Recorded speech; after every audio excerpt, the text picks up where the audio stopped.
Hello, in this video we will look at notifications on your Chromebook. Now when I'm referring to notifications, I'm talking about notifications from apps and also notifications from the Chrome browser, and this is when you would go to websites. Now I don't know about you, but I'd say in the last year or so a lot more websites now come up with a pop-up box saying they want to send you notifications. And if you're anything like me, if you're busy, sometimes you don't read what's coming up and you might say yes to something and then later regret it because this website keeps on sending you notifications, which really frustrates you. Quite a few years ago, the only sort of websites that did that were things like Facebook and the more well-recognized type of websites, Twitter, that sort of thing. But now you get it on loads of websites, and if you click yes to those notifications, you are then just bombarded with notifications. So we'll also look at that as well and how you can customize that. But first of all, we'll have a quick look at the apps. So I'll quickly show you one way what you can do to stop any notifications is just put do not disturb here, and that will stop the notifications. And then when you take that off, that will then show the notifications again. But if we go into settings here, we can then look into more detail on how it works. So from your settings down here, you want to go into apps like that, and then from here you will see notifications. So click on there. Obviously, the type of apps you'll have will all depend on what you've got installed on your Chromebook. Now here, you can first of all look at this app badging, show dot on app icon for app alerts, that's on. Now, all that simply means is if you've got a notification for from a certain app, and say if it's from YouTube here, you should see a dot underneath it to show that you've got a notification. So that's all that is. So you can either have that on or off. Now this one here, do not disturb, when turned on all notifications will be silenced. That does exactly the same as what this one does here. So if you turn that on there, you'll see that it's also on here. So that's all that does here. Now the thing to bear in mind here is this do not disturb overrides any of the settings here. So if you've got it on here to have notifications, click on do not disturb, it will override it and it will not be able to give you any notifications. So from here you will be able to see that most of these apps do not have permission to send notifications. I don't think I've necessarily set that, I don't think so, but it's a good thing is to definitely go through and check. For example, I've got Clipchamp here, which I am trying to use a lot more. I'm trying to move away from a Microsoft computer entirely to do video editing, but it's not an easy process, unfortunately. So I may want notifications from them, so I could click that on there, because that could show me notification, for example, if I'd done a video and I was exporting that video, you could tell me when it's finished, stuff like that. So you just need to go through and decide what you'd like notifications from. So if there's apps which you just really do not want any notifications whatsoever, just the best thing to do is just simply to tick it off here, for example, like that there, and then you'll never get a notification from that app. And then up here, like I says, if you are in a video call or you're doing a video like I am now, although I've not got it turned on myself, you can just simply click that. But the quickest route to do that is just from there, do not disturb. Just try and remember to turn it back off again afterwards. Okay, so that's how you deal with notifications when it comes to apps. Now we will look at notifications from the browser, which is essentially websites, and these ones can get quite frustrating because it looks like most web developers now, blog owners, they've obviously realized they can give you this information when you log on to enter their website, and I find it utterly frustrating because most of them you wouldn't want notifications from. Now if you go to here, Chrome browser settings, doesn't mean you want to turn it off, because there might be some that you do want it set send notifications, but it's entirely up to you what you do here. So here you can see there's default behavior. Sites automatically follow this setting when you visit them. Sites usually send notifications to let you know about breaking news or chat messages, which is fine. So see here, this is essentially a notification that's just popped up, but that's ChromeOS. So obviously I'd always want that, and it's just letting me know there's an update, and that's because I've not had this computer turned on for a couple of weeks, so that's no surprise there that there's an update. Okay, so from here you can see here, sites can ask to send notifications. If you want the site, when you log in, when you go to their websites, if you want them to continue asking you to send you notifications, then obviously leave that as that. Now this one here, the second one, is use quieter messaging. Sites are blocked from interrupting you when they ask to send notifications.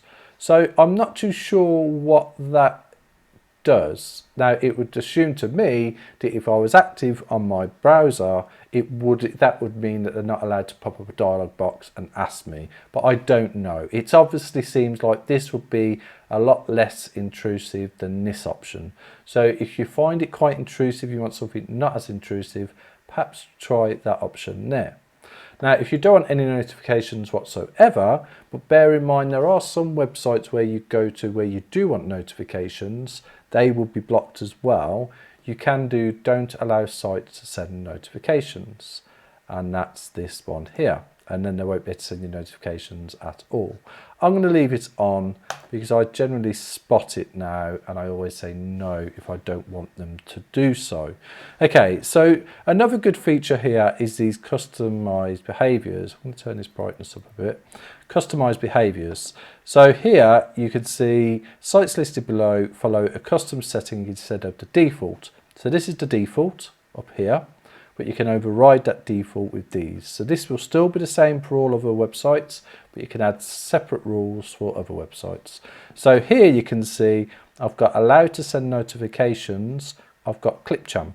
So that is allowed to send notifications. Now if you click into that, this will then give you lots of the different permissions that Clipchamp has. I'm not going to look at all of them today, we just look at notifications, but you can see there notifications is allow.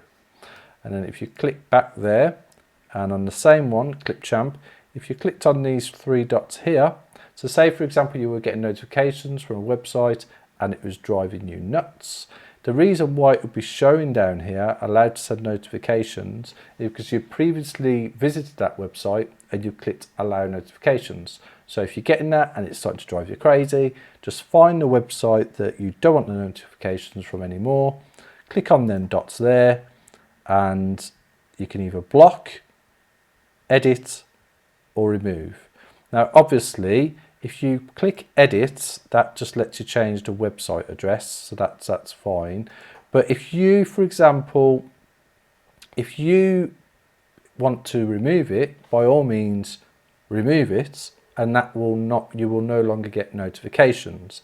However, if you do that, and up here you've got sites can ask to send notifications, the next time you visit that website, it may ask you whether they can send you notifications. So if it's a website that is really frustrating you with notifications, I wouldn't delete, I would simply press the block, and that will block them. And as you can see there, they're not allowed to send notifications. That's where that is now under. So I've got Spotify, not allowed to send me notifications, and I've also got the Clipchamp. I will remove them, I'll change it, so I'll just put allow on that one and allow on that one.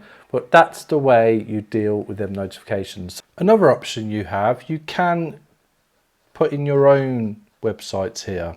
So you could, I'm just going to remove them because they just might be default, so I'll just remove them for now. So if you wanted to, you could leave this as allowed, or you could, if you wanted to be really strict, you could say don't allow, but then there's certain websites where you would like it to allow you to have notifications, you could add them yourself here. So allowed to send notifications on here. So you would want to put in the full website address. So check to make sure it's HTTPS. Most websites are now. Some might be HTTP. If it's HTTP, you need to put HTTP and then HTTPS and then colon and then backslash, and then you could do facebook.com like that, and then do add, and that's allowed to send notifications. However, I don't think Facebook uses that web address. They've not used the www dot. Now some websites don't use www dot, others do. So it's best to check on that as well. So on the Facebook one, it would be https://www.facebook.com. Because believe it or not, in the eyes of how the internet works, they are seen as two different websites, although it's obviously the same person who owns it. So it's best to check on that. So you could do that, and then it's exactly the same. You could do that on not send notifications. So again, if there's a website where you don't want them to send you notifications, you can add them manually as well. So you don't have to wait until they show down here. You can set it all up how you like. And if you are unsure about whether it's www or not, the best thing to do is you could just put both of them, and that covers both. So that's how you deal with notifications on your Chromebook. They do change. It's been quite a while since I've done a video on notifications, and when I was having a quick look, I was like, yes, that's really changed. So I hope you like this video. Obviously, I'll be making more videos in the future about ChromeOS, the operating system, Android. So if you liked it, please subscribe, like, and thanks for watching.